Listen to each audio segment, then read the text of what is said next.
जिस तरीके से आस्था के साथ खिलवाड़ करने का उन्होंने कार्य किया, महादेव की तस्वीर को जिस तरीके से लहराने का काम किया, ये कतई इन सब चीज़ों को बर्दाश्त नहीं किया जा सकता। जिनके प्रति अपनी आस्था दिखा रहे थे, उन्हीं लोगों ने ही नकार दिया कि भैया ये मुद्रा इस धर्म से जुड़ी हुई नहीं होती है। कई धर्म गुरुओं ने उसका खंडन किया। मैं भी हिंदू धर्म में आस्था रखता हूँ, महादेव का मैं भक्त हूँ। ऐसे में जिस तरीके से कल उनका आचरण था, तस्वीर को लहराना, टेबल के ऊपर रख देना, उसके ऊपर कागज़ पत्री रख देना, कतई इस बात को कोई बर्दाश्त नहीं कर सकता। जिस तरीके से हिंदू भावनाओं को ठेस पहुँचाने का काम किया गया, जिस तरीके से ब्लैक एंड वाइट शब्दों में कहा कि हिंदू हिंसा को फैलाते हैं, जो लोग सनातन को एक बीमारी बताने का काम करते हैं, तो ये लोग उसी सोच से प्रभावित हैं और उन्हीं शब्दों को सदन के पटल में रखते हैं, जिसको देश की एक बड़ी आबादी अस्वीकार करती है। आज एनडीए की मीटिंग थी, क्या स्पेशली पीएम ने किस तरह का निर्देश दिया? कोई निर्देश नहीं दिया, प्रधानमंत्री जी का मार्गदर्शन हम लोग को प्राप्त हुआ।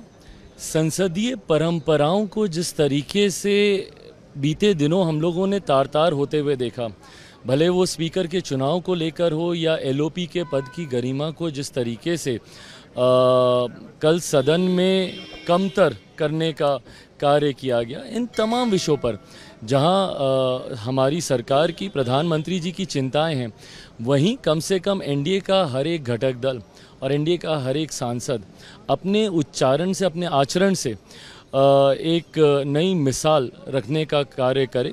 ऐसे में प्रधानमंत्री जी के अनुभव का लाभ हर एक सांसद को मिले, इस सोच के साथ आज एनडीए के संसदीय दल की बैठक रखी गई थी, जिसमें तमाम एनडीए के सांसद मौजूद थे और उसमें से कई जो नए सांसद हैं, जो पहली बार चुनकर आए हैं, उनके लिए प्रधानमंत्री जी का मार्गदर्शन ज़रूर बहुत ज़्यादा मायने रखता है, उनके अनुभव से सीखना, और आज वही मार्गदर्शन हम लोग को मिला। किस तरह का मार्गदर्शन था? स्पेशली कुछ निर्देश कि आप लोग ऐसे बिहेव करें? नहीं, देखिए, प्रधानमंत्री जी हमेशा इस बात को लेकर रहते हैं कि ज़्यादा से ज़्यादा समय लोग संसद में बिताएं, ज़्यादा से जितना समय रहेंगे उतना ही ज़्यादा सीखने को मिलता है। मैंने भी, जब मैं फर्स्ट टाइम सेकंड टाइम सांसद था, सबसे ज़्यादा मैंने प्रयास यही किया कि ज़्यादा से ज़्यादा समय आप हाउस में रहते हैं, डिबेट को सुनते हैं, बहुत सारी बातों को सीखने का आपको मौका मिलता है। ये तमाम बातें प्रधानमंत्री जी के भी द्वारा कही गई। जिस तरह से कम्युनल वायलेंस के ऊपर कल उन्होंने कटाक्ष किया बीजेपी के ऊपर, बीजेपी डिवाइड करी लोगों को कम्युनल वायलेंस की लाइन पे, और उसको एक्सपंज कर दिया गया बाद में। देखिए, एक्सपेंज करने वाली बातें बहुत सारी थी। एलओपी ने कल जिन बातों को सदन के पटल पे रखने का काम किया, प्रमुखता से बहुत सारी बातें उन्होंने कहीं जो कि पूर्णतः तथ्यहीन थी।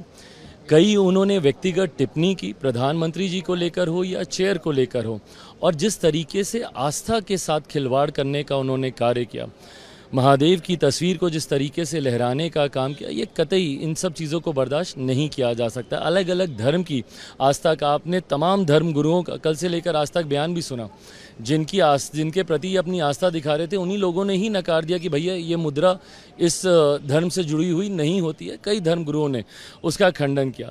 बहरहाल, मैं भी हिंदू धर्म में आस्था रखता हूँ, महादेव का मैं भक्त हूँ। ऐसे में जिस तरीके से कल उनका आचरण था, तस्वीर को लहराना, टेबल के ऊपर रख देना, उसके ऊपर कागज़ पत्री रख देना, कतई इस बात को कोई बर्दाश्त नहीं कर सकता। और जिस तरीके से हिंदू भावनाओं को ठेस पहुँचाने का काम किया गया, जिस तरीके से ब्लैक एंड वाइट शब्दों में कहा कि हिंदू हिंसा को फैलाते हैं, ये कतई कोई भी हिंदू, कोई भी व्यक्ति जो कि इस धर्म में आस्था रखता है, जो सनातन में, पर दिक्कत ये ना कि इन लोगों का गठबंधन ही ये सोच रखता है।